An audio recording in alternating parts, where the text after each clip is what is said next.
Welcome to the next part of our gospel conversations.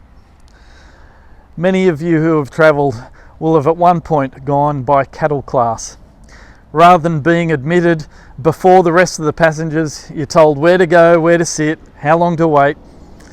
Maybe in other experiences in life you felt like you've just been part of the crowd, that your life isn't worth very much and it's in the hands of people more powerful than you who are willing just to push you from one place to another in order to conduct their own business that's meaningful for them. Have you ever felt like saying to someone like that, if you just lived one day in my shoes, you'd see things differently? It's kind of special then, don't you think, that the God of the Bible came to the earth and lived an entire human life so that you could know not only does he understand your life, but he cares for you. Some of the great statements that we remember of Jesus are things like, "Follow me and I will make you fishers of men," or "Whoever drinks of the water that I give will never be thirsty again," or "I am the bread of life. Whoever comes to me shall not hunger." Jesus wasn't just being creative with his message and his words, he was being relevant to the people he was speaking to. If I was to say he was speaking to a fisherman, or a thirsty woman, or a hungry crowd, you could easily match the person Jesus was speaking to with the way that he spoke. If I gave you the locations of those conversations, I think again you'd have no trouble choosing the right setting for each of those conversations. Actually, you could probably tell me where they were, even if you'd never heard those stories before.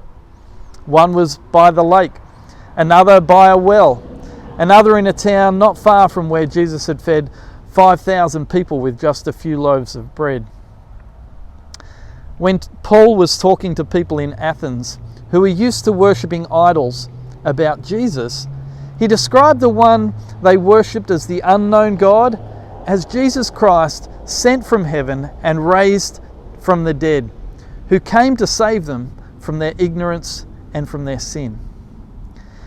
Last week we talked about how the Bible is being translated into every spoken language so that people might be able to hear of God's love in their own heart language.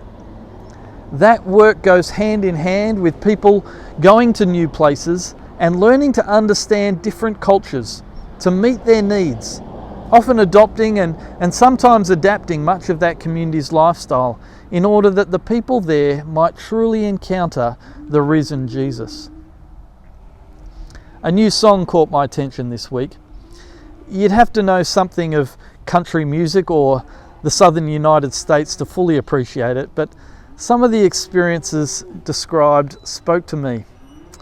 It's by Larry Fleet, and he sings about being saved at a time when he didn't feel like his life was worth saving. In the song he describes how he finds peace out on the water when the fish aren't biting, and knows that while driving on his own across the country, there's someone in the cabin with him. For whether he's looking for him or not, that's where he finds God. He's describing how Jesus is real in his life. Sometimes it's up to us to help people see Jesus in their own context, whether on a bar stool or a fishing boat or a deer stand, if you know what that is. For most of us, there was a person who helped us see that for the first time. They spoke to a passion, a hunger, or a thirst that just wasn't being met in any meaningful way, and then pointed to the man who offers us life in abundance. Once you're in a boat with him, or have had your thirst quenched with his living water, or experienced full surrender and complete acceptance, you have a song of salvation and a message of forgiveness that you can share with others. The miracle of Jesus can be alive in the stories discussed in your book club. The carpenter of Nazareth is just at home in the Boilermaker's shed. The maker of the universe still admires the creations of your craft group. He still feeds the hungry, clothes the poor, enjoys walking on the hillsides and answering people's questions late into the night. He seeks the company of people that that the good people of the world distance themselves from. He shares meals with ethnic minorities. He saves those who don't think their lives are worth saving. Can you see where Jesus is inviting you? Into a place where his invitation can be shared with somebody new? Often out of politeness or respect, I don't go to people's houses without an invitation. But do you know what? It's not that often that I don't feel welcomed, even when I turn up somewhere uninvited, so long as I've got that person's interests at heart, or it's a place where I'm willing to give something new a go. I have a Bible app on my phone that sends me a Bible verse each day. You wouldn't believe how often that verse speaks right into my experience in that very moment. After I bought some new clothes, it was Matthew 6:28, and why are you anxious about clothing? On a day when I was feeling weak, it was Psalm 55:22. He will not permit the godly to slip and fall. When I was concerned about a friend with a very sick child, it was Isaiah 41:13. Fear not, I am the one who helps you. Jesus is sending you out a bit like one of those text messages, to be a little word from God to people in their lives today.